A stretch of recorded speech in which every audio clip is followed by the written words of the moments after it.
प्रश्न क्रमांक 1, प्रधानमंत्री की नियुक्ति कौन करता है?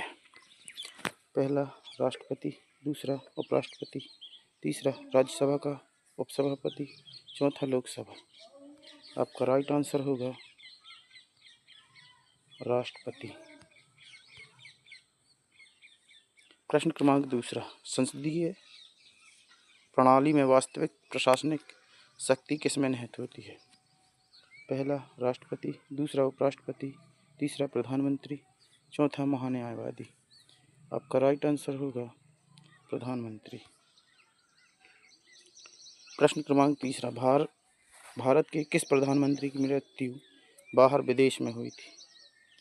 पहला पंडित जवाहरलाल नेहरू, दूसरा श्रीमती इंदिरा गांधी, तीसरा राजीव गांधी, चौथा लाल बहादुर शास्त्री। आपका राइट आंसर होगा लाल बहादुर शास्त्री। प्रश्न क्रमांक 4, भारत के किसी भी सदन का सदस्य हुए बिना कोई व्यक्ति कब तक मंत्री पद पर आसीन रह सकता है? पहला 3 महीने, दूसरा 6 महीने, तीसरा 1 वर्ष, चौथा इनमें से कोई नहीं। आपका राइट आंसर होगा 6 महीने।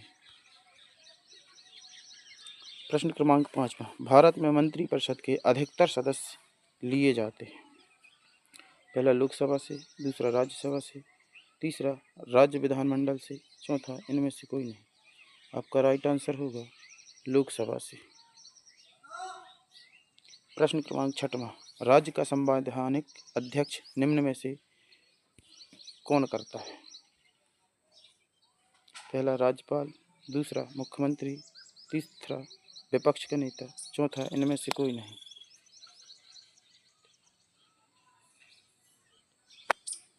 आपका राइट आंसर होगा राज्यपाल।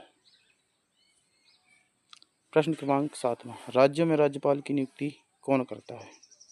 पहला राष्ट्रपति, दूसरा उपराष्ट्रपति, तीसरा प्रधानमंत्री, चौथा मुख्य न्यायाधीश। आपका राइट आंसर होगा राष्ट्रपति। प्रश्न क्रमांक 8, राज्यपाल की नियुक्ति कितने वर्षों के लिए की जाती है? पहला 6 वर्ष, दूसरा 4 वर्ष, तीसरा 7 वर्ष, चौथा 5 वर्ष। आपका राइट आंसर होगा 5 वर्ष। प्रश्न क्रमांक 9, राज्य में अध्यादेश जारी करने की शक्ति किसे प्राप्त है? पहला विधानसभा, दूसरा विधान परिषद, तीसरा राज्यपाल, चौथा मुख्यमंत्री। आपका राइट आंसर होगा राज्यपाल। प्रश्न क्रमांक 10, किसकी सिफारिश पर राज्यपाल विधानसभा को भंग कर सकते हैं? पहला राज्य के गृह मंत्री, दूसरा मुख्य न्यायाधीश, तीसरा राष्ट्रपति, चौथा मुख्यमंत्री। आपका राइट आंसर होगा मुख्यमंत्री।